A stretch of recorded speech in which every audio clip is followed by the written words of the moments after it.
Join Gator great Shane Mathews every weekday as he brings you all you need to know about your Florida Gators, including news, analysis, and opinions with some of the biggest names in sports.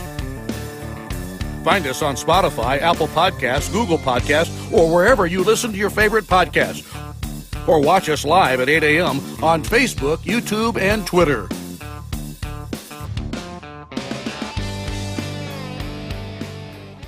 Welcome to a Monday edition of Podup with Mathews in the Morning from the Crime Prevention Security System Studios. Large enough to serve you, small enough to care. It's Monday after the Super Bowl. You know, a lot of people were hoping that this would be they'd move the Super Bowl to like a Saturday night, or it'd be like a national holiday so nobody had to go to work today. But what a game it was. Chiefs win this game, and JC and I'll break it down. Second portion of today's program, we'll have Seth Harp as well. I have to run to meetings. But before we jump into that, we're waiting on JC. Gator basketball loses a horrible game against Vanderbilt. I don't know what else to say. Softball is just exploding at the plate right now, just dominating teams. And then, so we could talk about those things as well as we wait on JC. But JC, I believe, picked the Eagles. I picked the Chiefs. Well, we'll figure that out when he calls in. Also get your thoughts on the golf tournament, the Waste Management out in Arizona, which has a tremendous crowd out there as well. So just one of the best Super Bowls I've ever seen offensively. Just played extremely well. I know there's a lot of question marks about the pass interference holding call there late in the game. I thought it was a penalty. They got away with some other ones that weren't called earlier in the game. Should the officials called it? Well, they should call them anytime they see them, quite honestly. But regardless, if the Chiefs would have kicked a field goal, time would have been left on the clock for the Eagles to have a chance. But total domination by the Chiefs in the second half. And, I'm on record saying that I said this a couple of years ago, people think I'm crazy. I do think Pat Mahomes will go to more Super Bowls than Tom Brady. I didn't look it up, but, Brady's been to 10, won 7. Mahomes has been to 3, won 2. Was one play away from going last year. But as long as Andy Reid's there calling plays the way he dials them up, shoot, they have a chance to go every year. There's no question about it. He's only 27 years old. I don't know how long he plans to play, but I'm curious how many Super Bowls Brady went to after he was 37 or 38 years old. I don't have that in front of me. I'm sure one of our listeners will look that up. But shoot, at 27, he plays until think if he played, he's not going to play till 45 like Brady. But if he played till 38 or 39, I think that's where Aaron Rodgers is right now. He's got a chance. And obviously got to stay injury-free, tweaked his ankle again. I'm pretty sure he got shot up after some of those runs he had in the second half. So anyway, we're waiting on JC to join us for the program. And let me see if he's ready to go.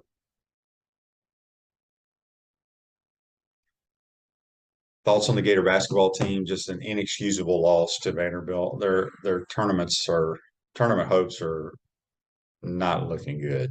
I thought they had to win out and win a couple of games in Nashville at the tournament, but it doesn't look like that's going to happen.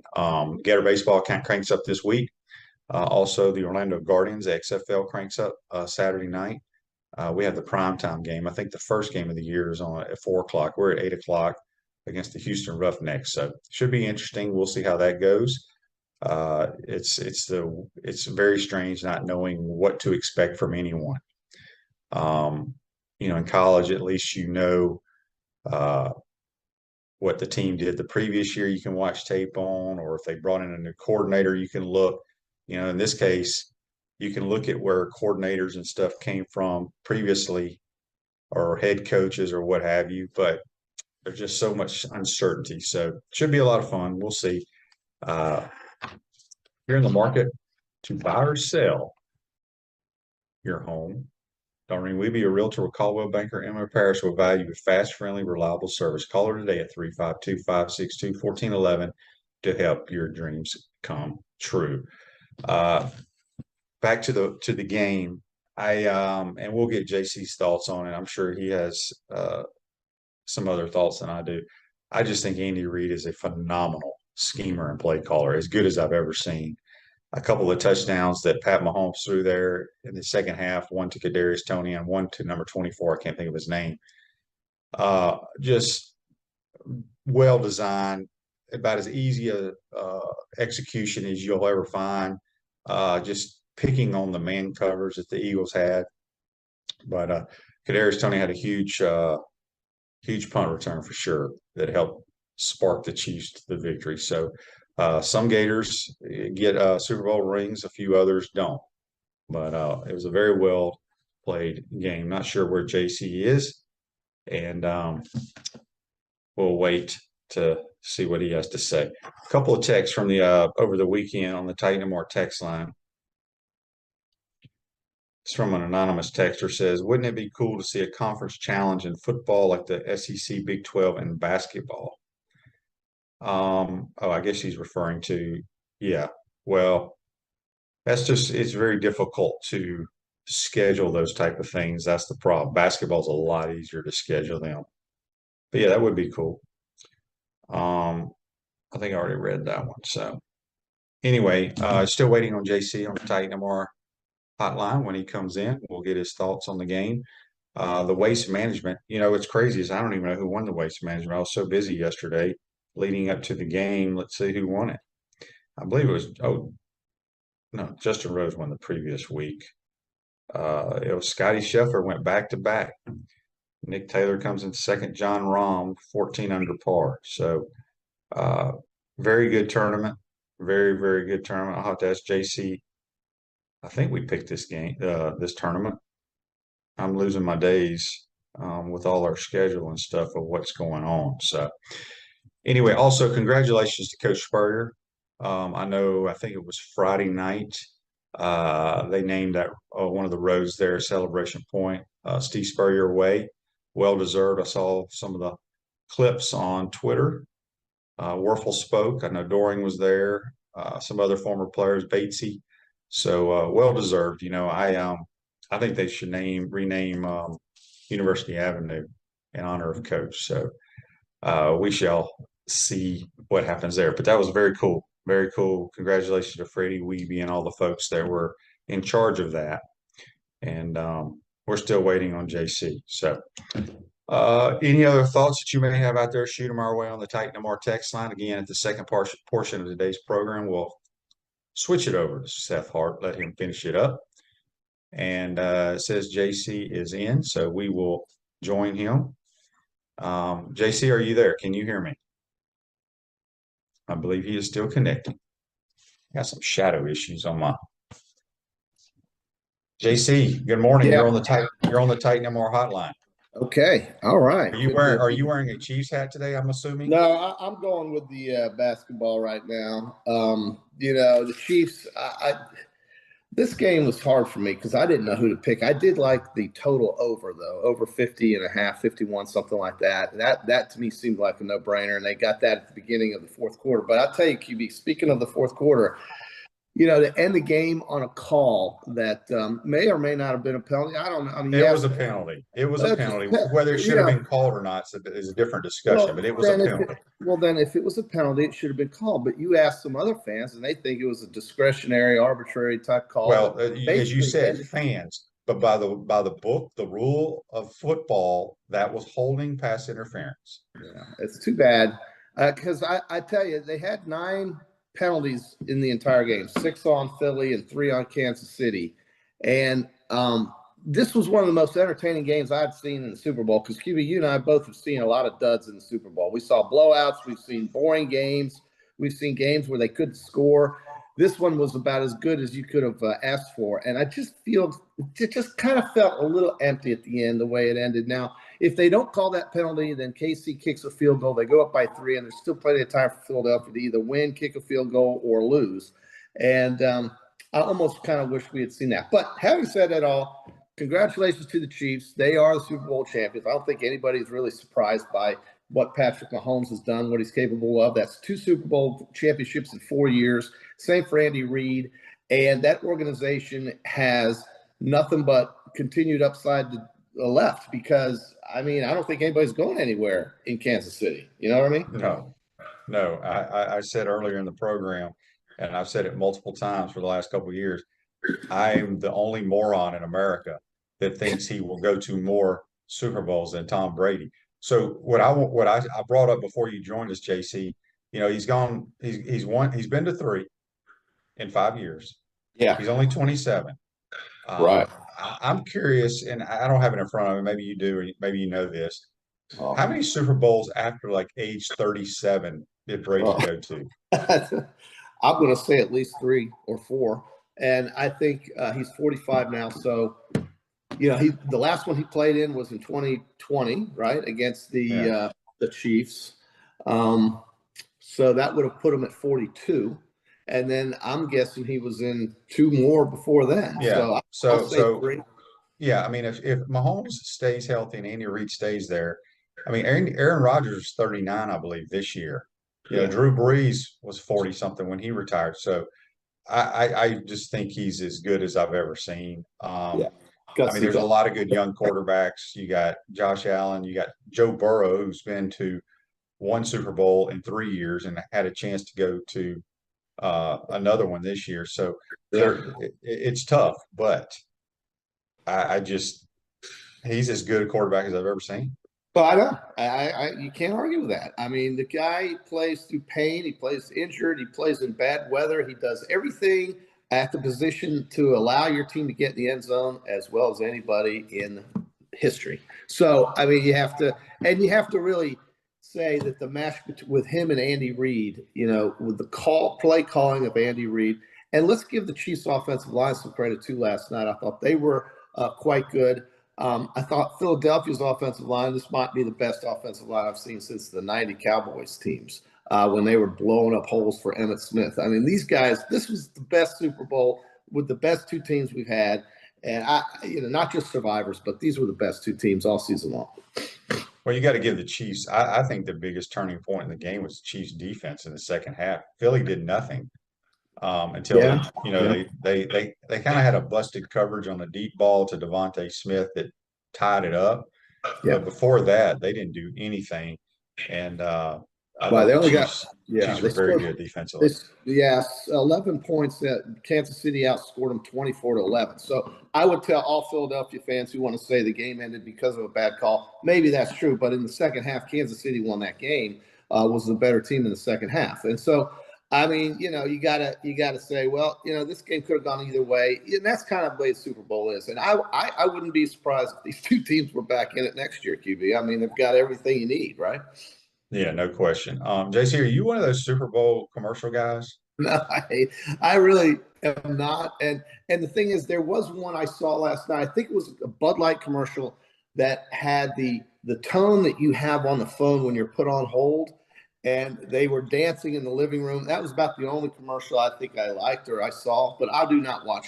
I just don't pay attention. I don't know why. Yeah, I was the same way, but there's one that caught my eye and it was outstanding. And I even went to YouTube to watch it again. It was It was about a chocolate lab. And I don't know if it was a pet food company or something, but it was a chocolate lab growing up, and then the dog gets older with a gray beard and stuff. And it was very touching. And obviously we have a chocolate lab, but it was you got to Google that one, Jason. You have a little small dog, but it will get you teared up a little bit. Teared up. Okay. Yes, thank God you told me that. I missed the halftime show too because I didn't see it either. Yeah, I went from the bar to Publix, and by the time I got back from Publix, they were getting ready for the second half. I have zero interest in watching that. And please don't hold it against me, but I just don't care. But I'll tell you, QB, we've seen so many dog games. I mean, just awful games. Either they're blowouts or they're just not exciting. And boy, we got a treat last night. And it's too bad because now football's officially over. We can focus completely now on basketball, hockey, whatever. Hang on, you got the XFL starting Saturday. Well, you're right. I was kind of leading you into that, and you. Is that what it was? Yeah, and so you are. On stage now, so you guys better put on a good show, QB. No garbage. I mean, we're going to be just like Pat Mahomes. What are you talking about? That's right. That's right. just so people don't know, JC and I are taping this very, very early on a Monday morning so I can go to meetings and stuff. That's right. Seth Harp will be live. So if you're shooting us Facebook messages and texts and all that stuff, I, I apologize because I'll go on with Seth. I'm already in a meeting right now while y'all are watching this and getting on the bus to go to practice. I'll hop on for a few minutes with Seth too. So, and you're going to go back to bed? No, I don't know. But QB, what about the weekend in basketball? I was very disappointed in what happened down here with Vanderbilt coming in, and and how about Tennessee losing their last two games at the buzzer? And then we have Mississippi State, who is quietly just playing themselves back into a conversation with 5 straight wins now. They've beaten Arkansas 8 out of the last 10 times they've played Arkansas. And Chris Jans has something going on right now. They've got Kentucky coming into Starkville on Wednesday night. That could be 6 straight wins. And Kentucky, speaking of them, isn't even on the roll call right now for the tournament. And then you have Alabama, who seems to just be able to out-talent everybody on the court. And Auburn gave a great effort, but these Alabama kids, this Brandon Miller, he'll be gone. He's a one-and-doner. I mean, it's too bad for Alabama. Yeah, Kentucky, they lost Saturday at Georgia. Mike White lost got bad. a number again. Yep. Yeah, so got beat. Yeah, and I think Kentucky is not in the tournament right now. If you had it today, they're out. They're not in, according to Joe Lunardi. So the SEC is looking at 6 right now, but I think Mississippi State is a team that. But their record's terrible, isn't it? Well, not overall. It's 5-7 in the SEC, but they're 17-8 overall, QB. Now, I don't know what their RPI is or anything like that, but they could easily get to 20 wins, no problem.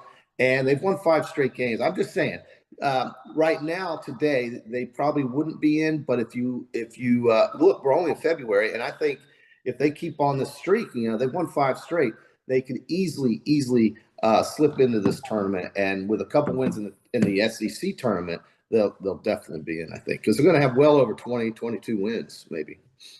Yeah, no doubt about it. JC, Peachland Dental, I think we did Peachland Dental picks for the waste management, didn't we, or did we not? Shoot. Oh, man. I want to say we did. I can't remember who I picked, though. Okay, hold on. Talk for a minute. Hold on. Oh, I got to talk. JC's going to find his handy-dandy notebook, who he's supposed to keep the records of what's going on in our Peachland Dental contest. But Peachland Dentistry is Gator Nation's #1 choice for dentistry in Port Charlotte surrounding areas. Make sure y'all go visit them at peachlanddental.com. No, we didn't, QB. I think last week was too chaotic for me that I didn't even know. It was. Okay. You were traveling, but Scheffler with 2 straight now. He's a back-to-back winner. And this tournament has quickly become probably the most popular to attend on the tour, along with some of Augusta and some of the others. Well, I would put it right up there just because of the way you can act. You would have fun at that, JC. As loud and obnoxious as you get at sporting events, you would be perfect on all 16. Yeah, I want that. I love it. I agree. Gator softball. Have you seen their scores, JC? I saw 9-0 against Boston College. That was the only one I saw. But they beat somebody. They beat somebody 21-0 down in Tampa. Yeah. They're mashing the softball. So it's fun. It's going to be fun to watch, QB. That's what fans want to see: balls flying out of the hole. They want to see that, and they will. Yeah, it's he's got a squad that's has a chance to win it all. They need something over there, QB, because that basketball team's not going to make the tournament at this point. No, basketball definitely is not going to make the tournament unless they win the SEC tournament. That's the only way they'll get in. Right. So we'll see. But it's back to the. I don't know if I spoke with you. Well, I think we did speak about the NFL Hall of Fame. Neither one of us really get caught up into all that. No. But think about, JC, we have a friend who's a Philly fan. You have relatives or so-called relatives or people that grew up in Philly. My mom did. Just my mother and my aunt. So was your mom and your aunt very upset now that they lost in the World Series and they lost the Super Bowl? I did. This is a shocker, but my mother called me almost at 11 o'clock last night, and for some reason I didn't catch the phone. I guess my phone was off. I think those are the kinds of fans that kind of get over things rather quickly when it comes to sports, but they do root passionately for all Philadelphia teams. And the Phillies, I think, are their favorite because that's the games they went to as young children. But they were really pulling hard for the Eagles. Fly, Eagles, fly, And look, I mean, it's a passionate fan base. And to end a game like that makes – I just hope that Carl Jeffers and that officiating crew doesn't show up in Philadelphia next year because they're going to get batteries thrown at them. Has any rioting happened in Philly? Because I've not followed it. Well, that's a good question because they probably feel like they got stolen from. But listen, Patrick Mahomes on one leg ran 40 yards to get the ball down there before any of this crap happened. Okay, the Eagles were outscored completely in the second half. Let's quit making – I mean, I get it. I know how upset they are right now. But they don't know that if KC kicks that field goal and there's a minute and a half left, they don't know if they're going to win. The chances are they're going to go down the field and at least tie the game, but they don't know that. So you can't just say that was the only reason the Chiefs won. I think we all know better than that.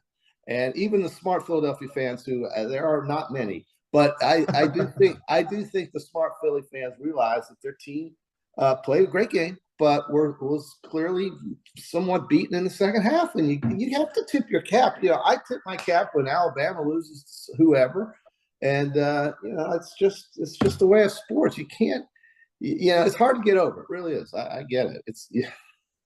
In a way, I kind of felt good, QB, that I didn't have a whole lot of skin in that game last time. Just got to sit there and watch it and enjoy it. Well, before we get off here and turn it over to Seth Harp, okay.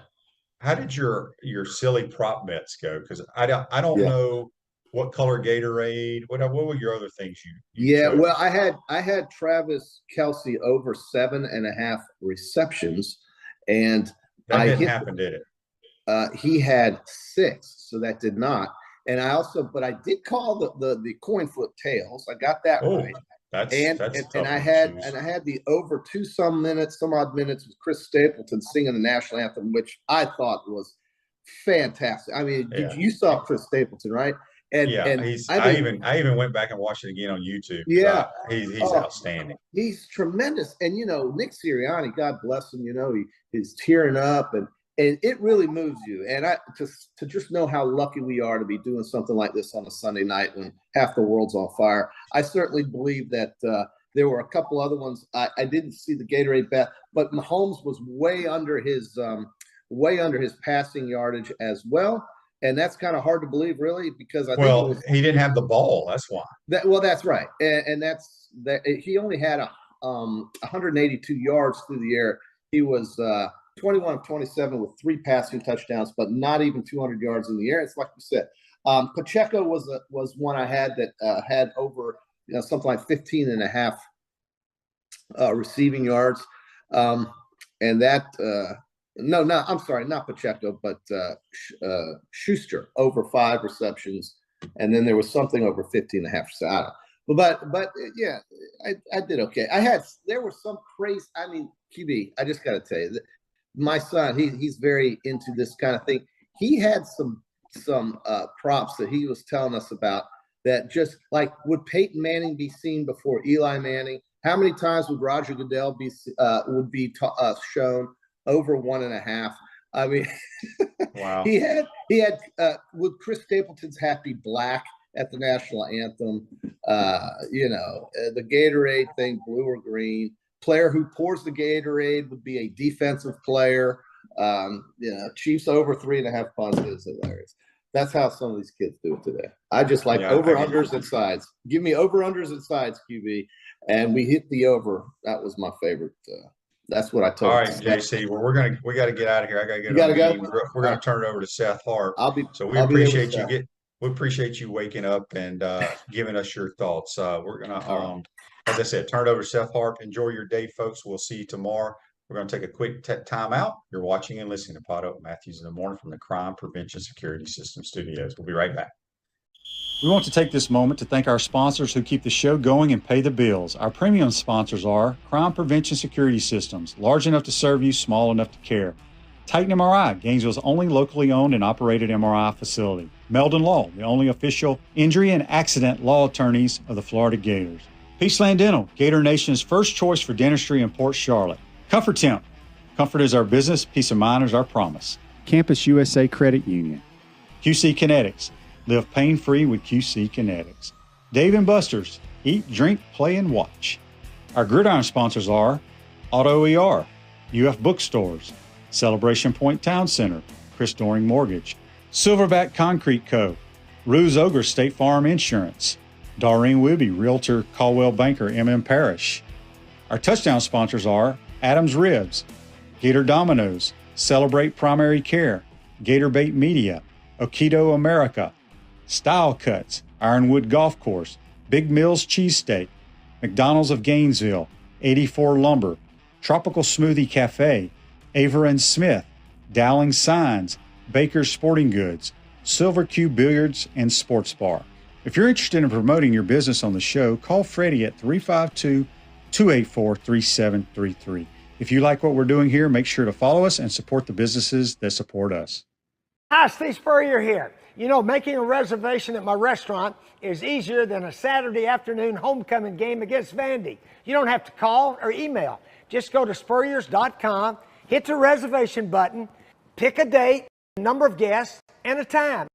It's so simple, I can do it. In fact, I just did. Maybe I'll see you tonight.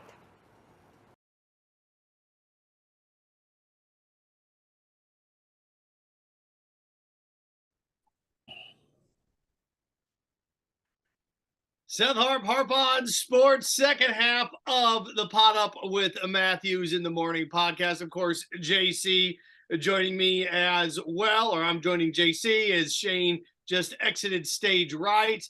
We have a lot we can go down and analyze over the weekend, but we know where we want to start. And, Gator basketball, we'll get to that in a second. I think that, we said going into last week, they needed to go 5-3 in their final 8 regular season games to put them in position. They went 0-2 to start that 8-game stretch. So we'll dive into that coming up, including an awful loss to Vanderbilt at home, who's playing better, but still can't happen. So here we are. Again, you want to be a part of it, you can hit us up via Facebook Live. Let's go with it. What do we call it? The Jeffrey Meldon Facebook Live questions. Fire them away. Only official injury law firm partner of the Florida Gators, of course, Seth Harp and JC with you here, courtesy of the Titan MRI hotline. I was listening to you and Shane. It was a game that was so out of, hey, there's a champion. Oh, he needed to be in one of those dog commercials, JC. Yeah, she's a good one. She's a fuzzy thing. I love it. Fuzzy thing. Sorry about that. It's great. That's great. All over me.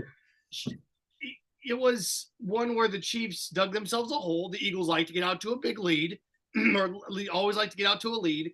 And then the Chiefs did what the Chiefs have done all year, is they find a way in the fourth quarter to win a football game. There are a couple things that just overwhelmingly stood out to me in terms of structure and course of the game. For a game that had 2, what we thought pretty good defensive lines and 2 really, really good offensive lines. It was one in the trenches and it was one up front. There was there's one sack the whole game, and it was because Jalen Hurts ran out of bounds behind the line of scrimmage. So think about that. The Kansas City Chiefs offensive line did not allow a single sack. It had 158 yards rushing. 158 yards rushing in the National Football League. Yeah. JC, it's tough to fathom this. Patrick Mahomes threw for under 200 yards. Right. Patrick Mahomes threw for under 200 yards. And what they did was I don't say they broke the Eagles' will, because they didn't. But what they did was they sped up the game in the second half. They controlled that Eagles front 4. And Pacheco and company, there were about 3 different guys that could have been the MVP. There really were. But when Patrick Mahomes, once the Eagles tied it, JC made it 35-35, and Mahomes had that long run to put him in field goal range, and they ended up kicking the game winner. Patrick Mahomes won the MVP on that last drive, because you could have made a case for Pacheco, and the guy that I thought that was going to win it was Kadarius Toney. When Toney had the 1 touchdown and then had the punt return all the way down to the 5, I thought, Patrick Mahomes only got 148 yards passing. He's got 2 touchdowns. Pacheco runs that baby in. Excuse me, Pacheco, Kadarius, then he wins the MVP. But structural wise, brass tacks wise, X's and O's wise, to me, those were the things that stood out. 158 yards rushing for the Chiefs, no sacks, dominated the second half at the line of scrimmage. Yeah, I mean that the second half is really where they won the game. 24-11, they outscored Philadelphia, and basically 17 points in the fourth quarter. Now, I know what the Philly fans are thinking right now, and this is a Kansas City team that's had the benefit of some good calls there for them against Cincinnati and now against Philadelphia. But you have to admire the play of Patrick Mahomes on one leg. Remember, before that call was made on third down, he ran 40 yards downfield. I said this with Shane on one leg and just basically sold out. And because this is it, right? This was the last chance for the season to do something special. And both teams played great. I tell you, Seth, the thing is I've seen a lot of, and I said again, this was Shane, not sorry to reiterate, but I've seen a lot of dog Super Bowl games. I mean, some real bad ones. Blowouts, low scoring, very nervous play. These two teams let it all hang out, and it was a lot of fun to watch.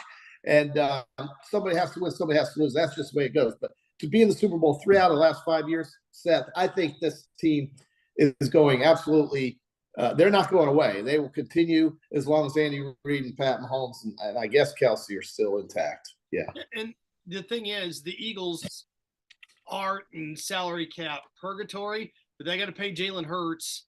The Chiefs are already paying their quarterback. And they also have two $20 million guys on the defensive line in Chris Jones and Frank Clark. But the Chiefs are one of the 5 youngest teams in the NFL. Yeah. The 5 youngest teams in the NFL. And, Pacheco is a rookie. You look over there. Tony is in his second year? You have Sky Moore, who is a rookie. Defensively, they had 3 rookies out there. And what they did, and this is something I think people forget 2 years ago, the Buccaneers destroyed them up front. What did they sack? They sacked Patrick Mahomes like 6 or 7 times. Yes, ugly. So what did the Chiefs do that year? They traded their first-round pick for Pro Bowl right tackle Orlando Brown from the Ravens and moved him to left tackle. Mm-hmm. What they did then was they spent almost $90 million on Joe Thuney, the offensive guard from the New England Patriots. Put him in. Mm-hmm. They used a second-round pick and drafted Creed Humphreys, the All-American center from Oklahoma. So they went Pro Bowler, big money free agency. Yeah. Invested a high draft pick on a center. And guess what?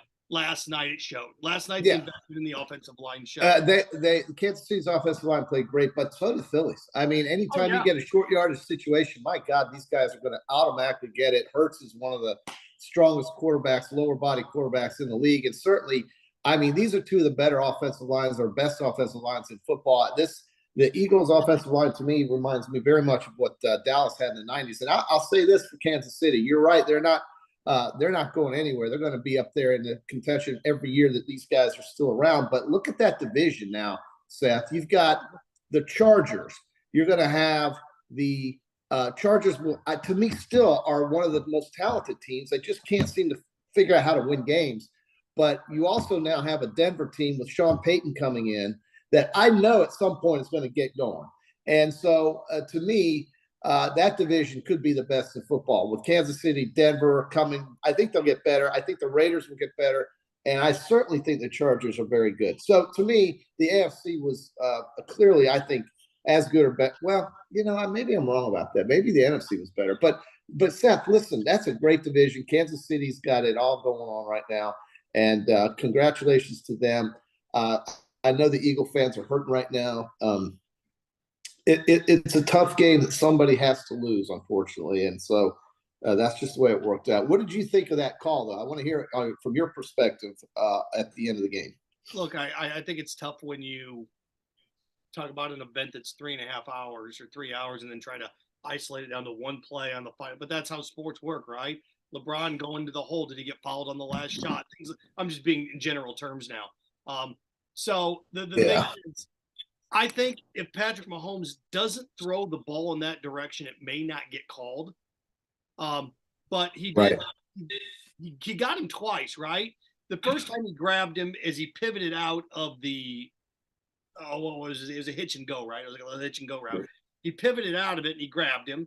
And then as he turned, he put his hand on his back and kind of adjusted more. Did it make that much of an impact? I don't know if it cost him 5 yards at the end.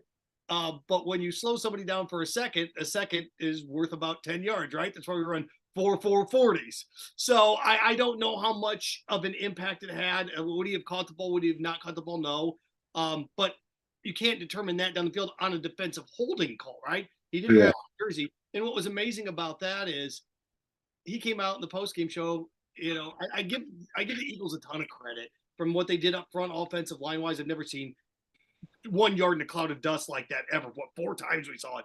But defensively, he came out and said, "Yeah, I grabbed him. I did. I didn't think they would call it." I'm like, "Wow. Oh, okay. Well, I did. Well, it was the truth, but you hardly heard anybody admitting the truth." It ended the game. I mean, at that point, that ended the game, and give KC a lot of credit for managing how they handled that last minute and a half, because you know that kid, they were going to let that guy score around the end, and he slid into second base on the 2-yard line because they didn't want to give the Eagles the ball back, and it was obvious what was going on. But that kind of, it was such a good game. That last 2 minutes was just kind of not for Chief fans, but it was kind of deflating for somebody with no skin in the game, because it kind of just decided it right there. But listen, Super Bowl, it was a great game. What a production. My God, all the fanfare and everything that was going on. I didn't watch the halftime show. I told Shane that because I had to go grocery shopping. But the fact that I was able to go grocery shopping shows you how long it was. It tore up the field. It's crazy, this whole production. Super Bowl is so much about the game, but it's also about a lot of things surrounding the game. It's the most watched American. Yeah, no doubt. Watched American. This is what people forget sometimes. The Super Bowl is a TV show. Yeah, it's great. A TV show, and halftime show. This is what it is. Different people like different genres of music. Some people like country. I see some people that love the national anthem. Well, that was Chris Stapleton. That's country music. That hated the halftime show. Well, that's Rihanna. That's popish. It's funny how we have these different. Like last year, I loved it last year. That was my generation growing up with Snoop and Dr. Dre and Eminem. But it's funny because people love that, but I hate this. Of course, you're going to not like, if you don't like country, you're not going to like country. If you don't like rap or hip hop or pop, you're not going to like that. So to me, when everybody gets upset, you're never going to find an artist that everybody's going to like. They could trot Taylor Swift out there next year and somebody wouldn't like it. It's a concert. You don't buy tickets to every concert that comes to town. So it's kind of the same kind of thing. But I thought just go with it. Yeah. Just the fact go with that while she was pregnant was impressive nonetheless. A couple things I want to get to here. Podup with Mathews in the morning is a service of Ruse Ogra State Farm Office team, dedicated insurance professionals ready to get your life going in the right direction. Insurance options for you and your whole family. Visit ograinsurance.com. That's OGRA insurance.com. Give them a call, 352-240-1779. That's 352-240-1779. JC, one of those things that I'll ask you this. If Patrick Mahomes retires today, is he a Hall of Famer right now? Oh, without a doubt, he's a Hall of Famer. I think any guy that wins 2 Super Bowls and has the numbers he has is a Hall of Famer, but he's not going to win 2. I think it's going to be more than that. If he stays healthy, he's 27 years old, Seth. He's 27, as you know. And, it's all about staying healthy, right, in the NFL and certainly for that position. But he protects himself so well with his mobility and his ability to see the field differently than anybody I've ever watched play. Really, honestly, I think he's the guy that has made that position. Well, he's the guy that has changed that position in so many ways in the last 5 years. It's just tremendous what he does, and he is absolutely a Hall of Famer. I mean, as is Andy Reid, as is Clark Hunt, except the one thing they got to work on is maybe upgrading that stadium a little bit. But other than that, man, what a great place for football, Middle America. What can't you say about the Chiefs? Listen, yeah, they get breaks, but you know what? They make their own breaks too. And I tip my cap to both those teams last night. Those guys sold out and played their hearts out. And it's a shame somebody's got to lose a game like that, but that's just the way it goes. So we move on, and we see a new Super Bowl champion. Last year it was the Rams. This year, it's the Chiefs. Yeah, and I think when we talk about experience, sometimes it doesn't matter. Being young and naive, the arrogance of youth works for you. But I thought last night, Andy Reid, understanding the length of halftime, having been in his his 4th Super Bowl as a head coach, being able to ascertain everything that was going on. He came out and had that drive, the game plan, the running of the ball. I told you 158 yards rushing against that Eagles front 4. That's unheard of in this day and era in the NFL. Andy Reid now has 2 Super Bowl wins. He's coached 4. Yeah. If there was a doubt, there isn't any more. Of this generation of coaches, he's the 2nd greatest of all time behind Bill Belichick. I think that if you look back at the last 20, 25 years of coaching, I think Belichick's 1. I think Andy Reid's 2. And then down there, 3, 4, 5, you can start to have those discussions from Tony Dungy to John Gruden, although he did take a good chunk of time off there, didn't he? A guy that Bill Cowher, Tom Coughlin, those guys are in that jumble. But I think without a doubt, you go Belichick 1, and I think Andy Reid, if there was doubt before, has cemented himself as the 2nd greatest coach of the last 20 his years. play calling, as a play caller, just as a play caller. Yeah. If he's not the best there is or has been, you're going to have to try and convince me of somebody else who would be, because I know Sean Payton's great calling plays and so forth, Matt LaFleur, but this guy, Andy Reid, is the best. He is the best. He makes the adjustments. I think he's the best. Their creativity on offense, the way they got Tony involved, the way they just create so much space for these receivers. How is Travis Kelce always so open? And a lot of it has to do with the athleticism and the skill of these players, but the scheming of it all is just genius. And so you gotta admire what the Chiefs have done these last 5 years with this team intact at the offensive side of the ball. It is something to behold. It really is. So, good for them. A couple things here, courtesy of Facebook Live, Meldon Law. Facebook Live question. Let's see here. Lauren says, "What about Mike Tomlin?" Yeah, that's one. That's one. You bet it is. And he's got 2 also. I mean, he's one. He's got 1. Cowher's got 1, and he's got 1, right? Tomlin won in 2010. So Tomlin doesn't have 2 Super Bowl wins, really? Okay, I stand corrected. Remember, he lost to the Packers, and he beat the Arizona Cardinals, and the Seahawks with Cowher. Okay. Yeah, but see, that's just it. Tomlin had a great run, but he hasn't been back to a Super Bowl in 11 years. So, that's kind of where he never has a losing season, but I don't know what that he's a good coach, he's a fantastic coach. He'd be hired in a heartbeat, but you put him up there. But I think Andy Reid cemented himself behind Bill Belichick. You're talking about all-time greats in Super Bowl wins. Of course, we know Belichick leads the way. He's got 6. Chuck Noll has 4. Bill Walsh has 3. Joe Gibbs has 3. Jimmy Johnson has 2. Tom Coughlin has 2, and now Andy Reid with his 2nd. And I think does Shula have 2? I think I maybe. Yeah, Don Shula has 2. Donnie has a couple. Yes, he does. They beat the Minnesota Vikings and the Washington Redskins. Yep, and Tommy Landry. So that he joins.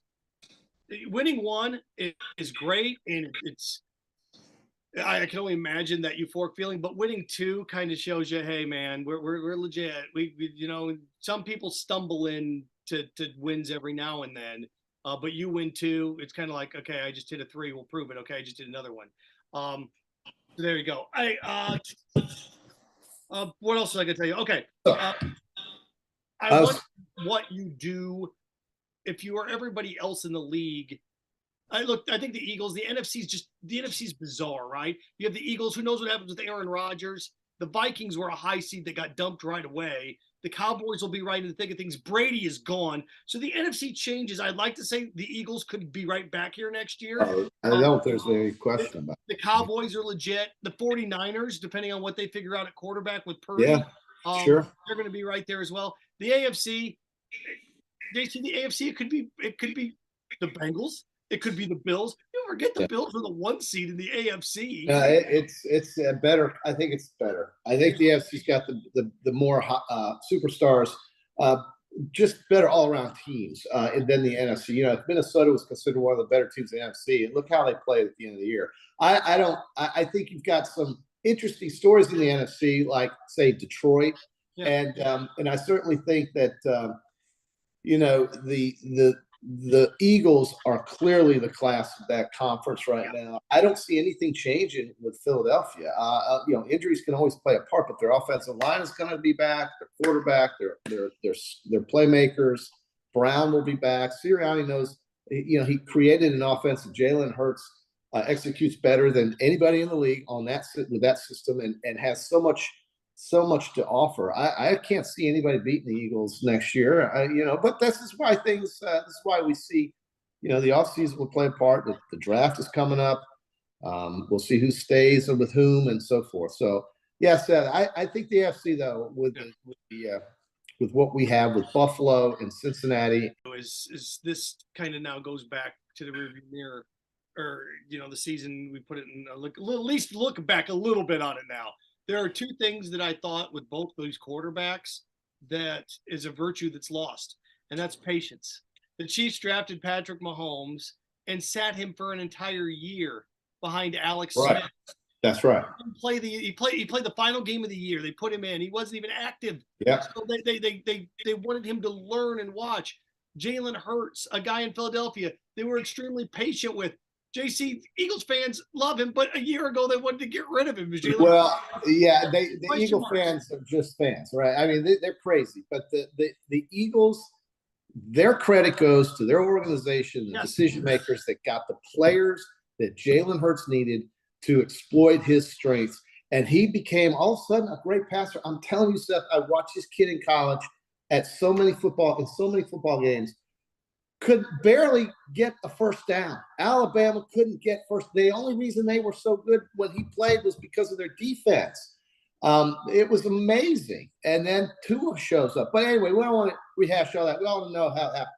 Jalen Hurts is great. Real quick, Seth, I wanted to just ask you did you see any basketball this week? I know the Florida team, you know, basically took themselves, I think, out of any postseason realities. But did you watch anything else on Saturday? It's quite a day, as it was raining and cold all over Gainesville. Basketball day. What stood out, because a lot of things happened. Well, I think it was. I can't think of a team that could be snake bitten more in the span of 1 week than Tennessee was. To lose twice like that. To have both games won with 3 seconds to go in the game and end up losing both games. Think about that. 3 seconds to get the lead, now you lose them both. That stood out to me. Obviously, this is Alabama's conference now. It is. It is. Tennessee, but I think that's the big thing, that now it's theirs. Well, and there's another team I mentioned with Shane earlier that I think, I don't know, but they gave Alabama a real fight about 3 weeks ago, and they've now won 6 straight, and that's Mississippi State, who beat Arkansas, has beaten Arkansas 8 out of the last 10 times, and has Kentucky coming up on Wednesday at home to win their 7th straight game, and they're quickly playing themselves back into conversation for the tournament. And look at Kentucky, just the opposite is happening. Joe Lunardi has them not in the tournament today.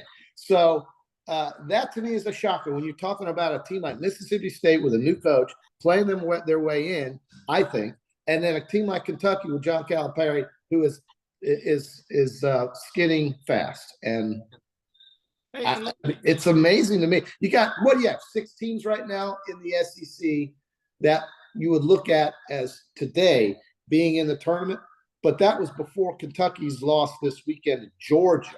So I tell you, I don't know if the league's going to get 6 in unless Mississippi State plays their way in or Kentucky gets back. Yeah, one of these teams gets hot. Well, what's interesting is since the Tennessee win, Florida's lost 3 in a row. I see that. And Florida, yeah, Florida you cannot look. Florida's issue has been all season long shooting the basketball, right? I mean, let's just make it simple. They have trouble scoring. And even though they got, 80 the other day against Vanderbilt, you know, it's a one-man scoring machine there. Colin Castleton, without him, these games aren't even competitive. And that's a problem. They got to get some players, man. Isn't it funny? A couple of weeks ago, you remember popping on here last Monday saying, you know, he's been a physical force the last week. He's physically dominated who he's played, and he continues to do it. And we always thought, well, if Castleton can just give him 24 and 10, then this team's going to be a tournament team with him. Yeah. He's doing that, and they're not. So They're it's not. kind of crumbled around him. They lost. Seth, they lost by 30 points at Alabama, and without Castleton, it would have been 50. Yeah. I mean, it's just embarrassing. Look, I know he's in his first year. You got to give him a chance. He's got to find his guys. And it's hard to come from San Francisco to Gainesville, Florida, in the SEC, from whatever league that is, and just be immediately successful. It's going to take a few years. I think Scott Strickland and Gator fans knew that this is not going to be an overnight transition. But, man, I mean, this is only the second year in a row they don't make the tournament. That's not good. Yeah, and the thing is, Castleton and his presence isn't exactly what Golden wants to do. You know, he's not – he doesn't have trees, right? He doesn't have, oak sycamores. It's more of a run and gun type of thing than it is anything else. But that being said, that's fine. But Castleton's still giving you 22 and 12 and 20. Yeah. He's playing his heart out. I mean, he's great. Everybody else can run and gun, and he can just sit in the lane. He's adjusted to Todd Golden's philosophies. He is adjusted. He's done what he's wanted him to do. The problem is everybody else on that team hasn't been able to. I should say everybody. But when you get – this is where, you get the dog days of summer in baseball. Well, February are for lack of a better term, the dog days of winter for college basketball, because here you are, the NCAA tournament, the SEC tournament's a month away. What do you do in these final 4 weeks? And you talk about Vanderbilt's won, 3 or 4 in a row? You talk about Mississippi State's hot stretch. And what's happening is other teams are now getting better, where Florida is losing games that they shouldn't. 61%. I mean, 61% from the line. Yeah. And how about 10% from 3-point line? 2 out of 20. 2 out of 20 on your home court ain't going to get it, man. They can't shoot. And that's it. I mean, that's it. They can't shoot. Get ready for baseball and softball. Podup with Mathews in the morning. Brought to you in part by QC Kinetics. If you've got joint pain in your knees, shoulders, hip, or back that won't go away, you need to check out QC Kinetics for long-lasting relief, not surgery, drugs, or downtime. Schedule your free consultation at QC Kinetics locations in Ocala, now open in Gainesville, at 352-400-4550. That's 352-400-4550. So what are we looking for now? I mean, Super Bowl's in the rearview mirror. I know we have the USFL coming up. We have college basketball, but here's the stretch where we have a couple of weeks where we really need to fall in love with basketball. Well, I get excited when so next week on the PGA Tour, they play in LA at the Tiger Woods Genesis Open is what I call it, because he's hosting that. And then they get ready to come to Florida. So the Honda Classic starts down in Coral Springs or Fort Lauderdale, whatever. And then, we have the tour here in this state, and TPC comes soon after that. And, I tell you, Scheffler, he's amazing. He's back-to-back winner now in Phoenix. He's got 5 or 6, I don't know how many wins on tour. He's got a U.S. Open championship. I mean, or is it a Masters? He's won the Masters. Excuse me. He won the Masters. I tell you, man, I love watching the golf. I just, with Rahm and Scheffler and McIlroy and some of these new guys, Hatton, even Ricky Fowler got in the mix this weekend. So I get excited about golf. I know it's not – I mean, look at those crowds, Seth, in Phoenix, man. That 250,000 people on Friday and Saturday? Really? 250,000? I mean, what would it like to be driving to that tournament with all those people there? It must take hours to get in and out of that place, man. If every golf tournament's paying attention, which they should be, everyone needs a hole like Phoenix has. Yeah. Everyone needs a hole like that. 16. It's a drunk fest. I mean, it's crazy. And nobody cares. It's all in good fun and good nature, and nobody's fighting, and there's no mayhem going on. And I think that attracts people that want to just watch sports. They don't need any statements. They don't need any politics. They just want to watch guys compete and enjoy themselves. It's fun to see the golfers smile and give back, and react to the crowd. That's what people are wanting to see. We don't want to see all this other self-guided crap. I want to just watch somebody compete. And I think we're getting that with the NFL. And listen, the Live Tour, I couldn't care. I don't even know where they play. Don't care. It's all about the PGA for me. But no, I think the atmosphere there and the players will tell you, right, that they look forward to playing that hole. They you know, you hold one, you're going to get pounded with beer, and it's just kind of one of those crazy. It's unbelievable. Again, the whole tournament is that way. I mean, 200,000 people. You got to think that's like, let's Daytona. see, that is 4 Florida fields Saturday. I mean, think about that many people. 250,000 It's a NASCAR race. It's like Daytona. Yeah, it's nuts. Yeah. Which is coming up this weekend, by the way, for all our race car fans. I know. That's coming up this next weekend, the Daytona 500. Speaking of something that's lost some shine, man. Get some big names back in there. Got to get some big names back in there. All right, good stuff, man. Yeah. Enjoy your week. I'll be back. I think I'm back Friday. I'm taking a couple days off here. So you guys enjoy. Thanks, Shane-O, for having me. JC, as always, appreciate it. All right. Everybody enjoy your week. I know the guys will be back tomorrow. Thanks so much. See you, Seth.